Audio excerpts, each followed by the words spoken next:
কতদিনের মধ্যে ডিগ্রি প্রস্তুত করা হয়, ডিগ্রি ঘোষণা করা হয়, এই শব্দটা যখন বলবে তখনই কিন্তু রায় ঘোষণা, রায়ের দিন এবং ডিগ্রির দিন সেম। বাট ডিগ্রি প্রস্তুত, যে কথা আমি বারবার বোঝানোর চেষ্টা করছি, ডিগ্রি প্রস্তুত একটা ভিন্ন শব্দ। দ্যাট ওয়াই ডিগ্রি প্রস্তুত হবে হচ্ছে রায় ঘোষণার 7 দিনের মধ্যে। I am clear? আমি কি বুঝাতে পারছি আমি কি বুঝাতে চাচ্ছি? জি স্যার, তার মানে রায় ঘোষণার পরে 7 দিনের মধ্যে ডিগ্রি প্রদান করবে। ডিগ্রি প্রদান করবে না, এই কথাটাই তো আমি বুঝাতে চাচ্ছি ভাইয়া। ডিগ্রি প্রদান না, ওটা ডিগ্রি প্রস্তুত। প্রস্তুত স্যার, ঠিক আছে। জি, আর ডিগ্রির যেদিন তারিখ, রায়ের তারিখ একই তারিখ থাকবে। ক্লিয়ার? জি স্যার, ক্লিয়ার। রায়ের তারিখ ওই ডিগ্রির তারিখ হিসেবে গণ্য হবে। জি, এইটা বলেছে 7 নাম্বার বিধিতে। আর ডিগ্রিটা যে প্রস্তুত করবে রায় থেকে ওই 7 দিনের মধ্যে প্রস্তুত করতে হবে, যেটাকে আমি ইংলিশে একটা শব্দ বললাম ড্রাউন আপ। দেখেন শব্দটা ব্যবহার করা হয়েছে। ডিগ্রি পাবলিকেশন অফ ডিগ্রি এরকম কোনো কথা বলা হয়নি, ওই ডিগ্রিটাকে প্রণয়ন বা প্রস্তুত বলা হয়েছে। স্যার তাহলে ডিগ্রি তো ঘোষণার কিছু নাই, শুধুমাত্র রায় ঘোষণা হবে আর ডিগ্রি প্রস্তুত হবে। এক্স্যাক্টলি, এই যে দারুণ কথা বলেছে। আসলে রায় এবং ডিগ্রি তো একই জিনিস। ওই রায়টাকে, রায় তো দেওয়া থাকে বিষাদ আকৃতি করে। রায়ে বাদী পক্ষ কি বলেছে, বিবাদী পক্ষ কি বলেছে, ইস্যু ফ্রেমটা কি হয়েছে, তারপরে হচ্ছে ইস্যু ফ্রেমের PW1 কি বলেছে, PW2 কি বলেছে, জেরাতে কি বলেছে, DW কি বলেছে, DW জেরাতে কি বলা হয়েছে, এরপরে রায়ের পক্ষে যুক্তি এবং লাস্টে থাকে আদেশ শব্দটা। এই এত বড় প্রায় 5, 7, 8, 10 পেজ একটা রায় থাকে। এটা সংক্ষিপ্ত আকারে কি রায়টা হয়েছে, যে লাস্টের যে আদেশ, দলিল সংশোধনের আদেশ প্রদান করা হইল, দলিল বাতিলের আদেশ প্রদান করা হইল, 7 কার্য দিবস জেল গেটে জিজ্ঞাসাবাদ করার জন্য নির্দেশ দেওয়া হলো। এই যে সংক্ষিপ্ত কথা থাকে, যে কোনো জাজমেন্ট যখন পড়বেন, এই জাজমেন্টের লাস্টে দেখবেন শুধু লেখা থাকে আদেশ হয় যে। এইটাই হচ্ছে ওই মামলার মূল রায়। আর বাকিগুলো পক্ষে বিপক্ষে কে কি বলেছে সেইটার ডিটেলস লেখা থাকে। আপনাকে যখনই একটা মামলার রায় পড়তে দেওয়া হবে, আপনি সরাসরি এদিক ওদিক না পড়ে একেবারে লাস্টের পেজে চলে যাবেন। লাস্টের পেজে দেখবেন লেখা আছে আদেশ হয় যে। এই আদেশ হয় যে শব্দটা থেকে আপনি পড়বেন ওয়ার্ডার, ইংলিশে লিখবে ওয়ার্ডার। তো এইটাই কিন্তু আপনার পড়ে বুঝতে হবে। এখন একটা দলিল দিয়েছে আপনার কাছে, একটা দলিল দিয়েছে, সেই দলিলে 50 পেজ আছে। আপনাকে 1 মিনিটের মধ্যে এই দলিলের সম্পর্কে 50 পেজ আছে একটা দলিলের, ধরেন সেটা একটা বিক্রয় দলিলে এরকম হইতে পারে যে একেবারে চেরা পড়া শিট, এত বড়, যে এই এত বড় বিষয় আপনি প্রায় 50 পেজ হয়ে গেছে সবকিছু দিয়ে। তাহলে আপনাকে একটা দলিল দিল, সেই দলিলের বিষয়বস্তু সম্পর্কে সার সম্পর্কে 2 মিনিটের মধ্যে আপনাকে কোর্টের কাছে জানাইতে হবে। একটা দলিলের কোথায় পড়বেন কেউ বলতে পারবেন? স্যার ওই শিডিউল 50 পেজের দলিল আপনাকে 2 মিনিটের মধ্যে সবকিছু বলে দিতে হবে। পারবেন? কোথায় পড়বেন? দলিল পড়া শিখেছেন? দলিল কি কখনো পড়েছেন? স্যার তফসিল বললেই হবে না স্যার? না, তফসিল বললে কি খালি তফসিল বললে কি বুঝলেন যে ওই দাগ খতিয়ান এইটা আছে, কিন্তু আরো কিছু ভর্তি হবে। 2 মিনিটের মধ্যে আপনাকে জানতে হবে। দলিল কখনো কেউ লিখেছেন? দলিল কখনো কেউ লিখেছেন? দলিল তো স্যার দেখেছি স্যার। দলিল লেখানো নাই না কেউ? স্যার এই যে বিক্রয় দলিল না স্যার, জমি। হ্যাঁ লিখেছেন, দেখেছেন তো লিখেছেন। প্রত্যেকটি কলামে কলামে কি আছে দেখেছেন? 8 নাম্বার কলামে কি থাকে, 10 নাম্বার দেখা হয় নাই স্যার। আচ্ছা, তাহলে তো ব্যাপার। সেকেন্ড ইয়ারে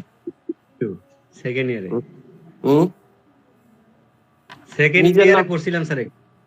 নিজের নামে জমি জমা কিছুই নাই কারোর, নাকি বাপ দিছে আচ্ছা, সেটার উপর স্যার। বাপ স্যার দিছে থাকলেও আচ্ছা, স্যার স্যার। ওইভাবে তো দেখা হয় নাই স্যার, মানে প্রতিটা কলাম ধরে ধরে মানে কাবিন নামার কয়টা পয়েন্ট আছে জানেন? বিয়ে করছেন তো মনে হয় সবাই নাকি? 26টা স্যার, না 23টা? 18 নম্বর কলামে কে কে টিক মারছেন আর কে কে টিক মারেন নাই? ওটা তো স্যার বিবাহিত অবিবাহিত টিক মারা থাকে। কাজী যা দিছে তাই আল্লাহর রাস্তে, তাই না? স্যার জি স্যার।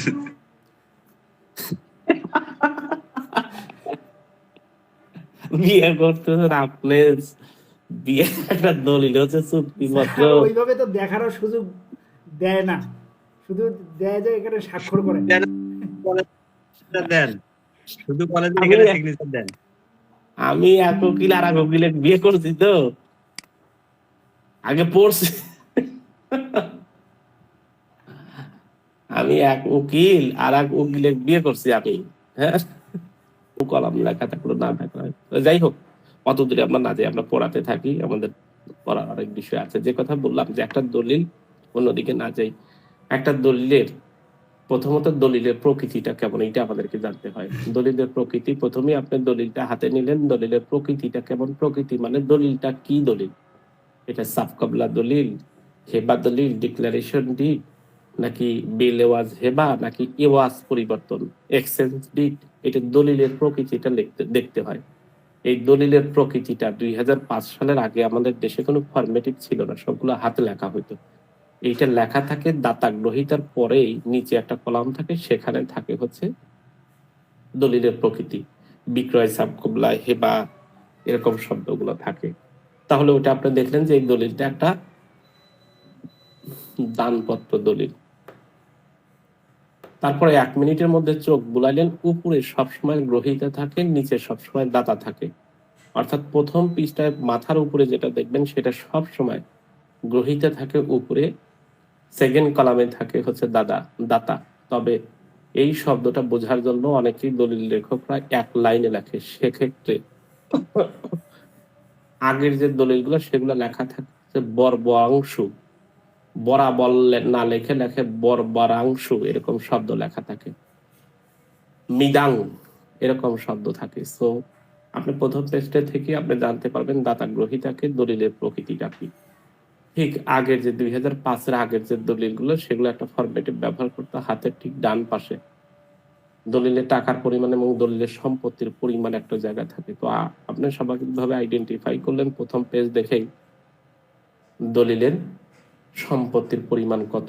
হাতের ডানে, সরি হাতের বামে ঠিক কর্নারে যেটা থাকে দলিলের উপরে একেবারে হাতের বামে, আপনার দলিলটা যদি ধরেন হাতের বামে যেটা থাকে সেটাকে বলা হয়, এটাকে বলা হয় সিরিয়াল নাম্বার। আর হাতের ডানে যে অংশটা থাকে নাম্বার থাকে, সেই অংশটা থাকে হচ্ছে দলিল নাম্বার।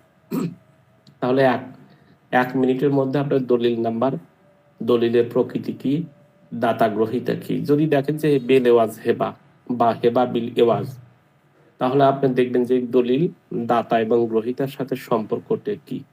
অর্থাৎ যেহেতু এটা ইসলামিক দৃষ্টিকোণ থেকে দলিলটা ট্রান্সফার করা হচ্ছে, সেক্ষেত্রে আপনি দেখবেন যে এই দাতা এবং গ্রহীতার মধ্যে সম্পর্ক কি, অর্থাৎ দাতার নাম, পিতার নাম, দাদার নাম আছে কিনা সেটা দেখবেন।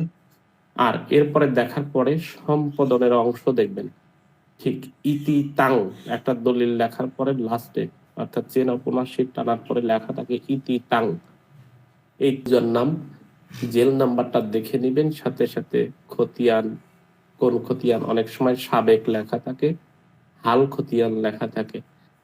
দলিল সম্পর্কে বুঝতে পারলেন যে দলিল দাতা গ্রহীতা কি, দলিলের প্রকৃতি কি, দলিলের সম্পত্তি কোথায় অবস্থিত, কত শতাংশ, আপনি 2 মিনিটের মধ্যে একটা ব্রিফ করতে পারবেন। এইটা আমি বলছি। এখন দলিল তো 50 পাতার, অনেক কিছু লেখা থাকে, সময় থাকলে ভিন্ন ভিন্ন প্রত্যেকটি অংশ পড়তে পারবেন, কিন্তু 2 মিনিটের মধ্যে আপনাকে জেনে যেতে হয়। এই যে এত কথা যে আমরা বললাম, এই এত কথার অর্থ হলো এই যে জাজমেন্ট, এই জাজমেন্টে অনেক কথা লেখা থাকে। সেই জাজমেন্ট তো এত পড়ার সময় নেই, আপনাকে সাথে সাথে হাতে খাতাটা, হাতে রায়ের কপিটা নিয়েই আপনাকে জাজমেন্ট ওয়ার্ডার কি দিয়েছে, আদেশটা কি হলো, এই লাস্টে আদেশটা দেখে ফেলবেন, এবং লাস্টে আদেশ দেখে আপনি বুঝতে পারবেন যে আসলে কার পক্ষে বা কি পক্ষে গিয়েছে। দ্যাটস ওয়াই এই রায়ের যে আদেশ, সেই রায়ের আদেশের উপরে ভিত্তি করে সংক্ষিপ্ত পদ্ধতিতে একটা ডিগ্রি প্রণয়ন করে। It's not a execution, it's called decree. রায় এবং ডিগ্রি একই দিনের ডেট, সেটা শুধু প্রস্তুত করে, অর্থাৎ দুইটা কপি, একটা বিশদভাবে বর্ণনা আর একটাকে বলে হচ্ছে সংক্ষিপ্ত বর্ণনা। এই সংক্ষিপ্ত বর্ণনা যেটা, সেটাকেই বলা হয় হচ্ছে ডিগ্রি। সেই সংক্ষিপ্ত যে বর্ণনা লিখবেন, এটা জাজেস লেখেন না, এটা লেখেন হচ্ছে যিনি কোর্টের স্টাফ, তিনি লেখেন এবং সিগনেচার করে দেন হচ্ছেন কোর্ট। সেই ক্ষেত্রে প্রণয়নের সময়সীমা বলেছে আপনি প্রণয়ন করেন, ডাউন আপ করেন উইদিন 7 ডেজ এর মধ্যে। জাজমেন্ট যেদিন হয়েছে সেই 7 ডেজ এর মধ্যে আপনি ডাউন আপ করে ফেলেন, অর্থাৎ 7 দিনের মধ্যে ডিগ্রিটাও আপনি দিয়ে দেন। ডিগ্রির কপিটাই বিভিন্ন দপ্তরে চলে যায়। কি কি ডিগ্রি হয়েছে সেই কথাই বললাম যে ডিগ্রি এবং জাজমেন্টের ডেটের সেম ডেট হয়। 7 নম্বর বিধিতে ওই একই কথা বলা হয়েছে, ডিগ্রির তারিখ এবং রায়ের তারিখ একই হবে, তবে রায়ের তারিখ থেকে 7 দিনের মধ্যে আপনাকে প্রস্তুত করতে হবে। এটা নিয়ে আমাদের বিভ্রান্ত সৃষ্টি হয়। অনেকেই অনেক ধরনের কথা বলে, যেমন হচ্ছে দলিল সম্পাদনের তারিখ, দলিল রেজিস্ট্রেশনের তারিখের মধ্যে আকাশ পাতাল কিছু পার্থক্য আছে। সেগুলো নিয়ে ডিটেলস আলোচনা করা যাবে। আগে আমরা বার কাউন্সিল নিয়ে পড়ি।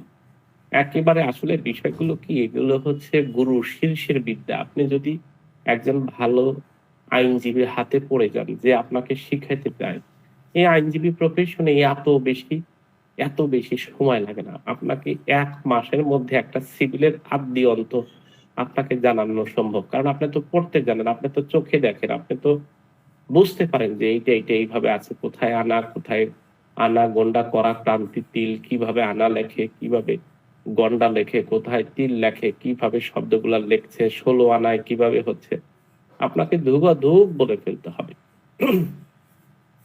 এটা খুব সহজ, বাট ওই যে আমাদের উকিলরা তো শিখাতে চায় না ভাইয়া। আপনি যাবেন, আপনাকে খালি টাইম পিটিশন লিখতে দিবে, যে আপনি টাইম পিটিশন লিখতে থাকেন। তো এটি আমাদের দেশে বেশি হয়, যার ফলে আমরা একটা কথা বললে সহজে ধরতে পারি না অনেকেই। আমার ঘটনাও সেম হয়েছে, অনেক কষ্ট করে করে করে করে 2-4-5 বছরে এগুলো শিখতে হয়েছে। তো জাজমেন্টের যে রায়ের যে স্বাক্ষর করবেন, অর্থাৎ যে বিষয়টা আছে 3 নম্বর বিধিতে খুবই ইম্পর্টেন্ট হচ্ছে রায়ের যে বিচারক তারিখ সহ অবশ্যই স্বাক্ষর করবেন। একটা প্রশ্ন আসে যে রায়ের সাথে কি উল্লেখ করবেন? রায়ের সাথে অবশ্যই বিচারকের স্বাক্ষর এবং তারিখ উল্লেখ থাকবে। তবে যেই কথাটা বলা হয়েছে যে প্রত্যেকটি রায় এমন ভাবে দেওয়া হবে, আমাদের ওই যে বাংলা সিনেমার রায়ের হাকিম লড়ে তো হুকুম লড়ে না, কোন জাজমেন্ট একবার সিগনেচার হয়ে গেলে শুধুমাত্র করণিক ভুল ছাড়া, অর্থাৎ রিভিউ ছাড়া, ওই জাজমেন্ট কখনো আর সংশোধন হয় না। খুবই গুরুত্বপূর্ণ 3 নম্বর বিধি। তাহলে 1 নম্বর বিধি অনুযায়ী আমরা যে প্রশ্ন পাচ্ছি, 2টা কথা পাইলাম। নাম্বার 1 হচ্ছে তাৎক্ষণিক অথবা অনধিক 7 দিন। তারপরে আমরা বললাম 2 নম্বর বিধিটা ইম্পর্টেন্ট না, তারপর আমরা একটু জেনে যাই পূর্ববর্তী জাজমেন্ট যদি দিয়ে রাখে একজন জাজেস, কিন্তু সিগনেচার করার সুযোগ পায় নাই, ঘোষণা করা হয়েছে কিন্তু সিগনেচার হয় নাই, সেক্ষেত্রে পূর্ববর্তী জাজমেন্টটাকে বিচারক কি করতে পারবে? ঘোষণা দিতে পারবে। সেক্ষেত্রে কোনো ব্যত্যয় ঘটবে না। 2 নম্বর বিধি আমাদের এটা শুধু জানতে হবে। অনেক জাজমেন্টরা বলে যে আবার প্রথম থেকে আমি সাক্ষী গ্রহণ করব, জাজমেন্ট সেই ক্ষেত্রে ব্যত্যয় হয় এবং রায়গুলো ঘোষণার ক্ষেত্রে অনেক দেরি হয়। কিন্তু এইটা আদেশেই আছে, 20 নম্বর আদেশে 2 নম্বর বিধি আছে যে আগে জাজমেন্ট যদি লেখা হয়ে থাকে আপনি জাজমেন্ট দিতে পারেন, সে ধরনের কোনো ধরনের সমস্যা নাই। এবং যে কথা বললাম বিধি 3 থেকে প্রশ্ন আসতেই পারে, কোনো সংশোধন হয় না উইদাউট রিভিউ ছাড়া। যে কিছু কারণিক ভুল থাকে, সেই কারণিক ভুলগুলো আপনার সংশোধনের। স্মল কজেস কোর্টের রায়ের ব্যাপারে একটা কথা বলা আছে, কি কি থাকে। 4 নম্বর বিধি থেকে প্রশ্ন হয়নি এখন পর্যন্ত, আমাদের দরকার নাই।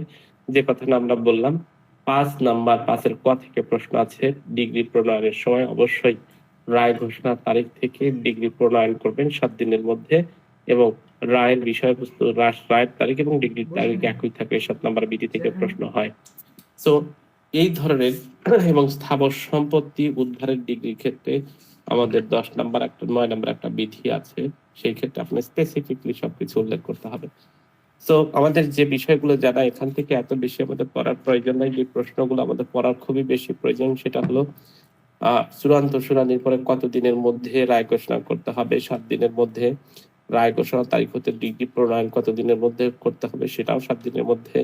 রায়ের সংক্ষিপ্ত বিবরণ, যে স্মল কজেস কোর্ট সম্পর্কে প্রশ্ন যদি আসে, মোকদ্দমার সংক্ষিপ্ত বিবরণ কি কি থাকে, স্মল কজেস কোর্টের সিদ্ধান্তে কি কি থাকে, সিদ্ধান্তের নির্ধারণ বিষয় এবং সংক্ষিপ্ত বিবরণ, বিচার্য বিষয়, সিদ্ধান্ত সমূহ এবং সিদ্ধান্তের কারণ, এগুলো উল্লেখ থাকে।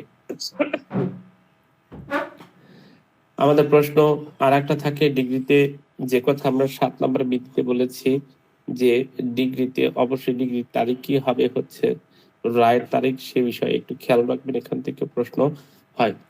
তো রায় থেকে এই ধরনের প্রশ্নই বারবার করা হচ্ছে।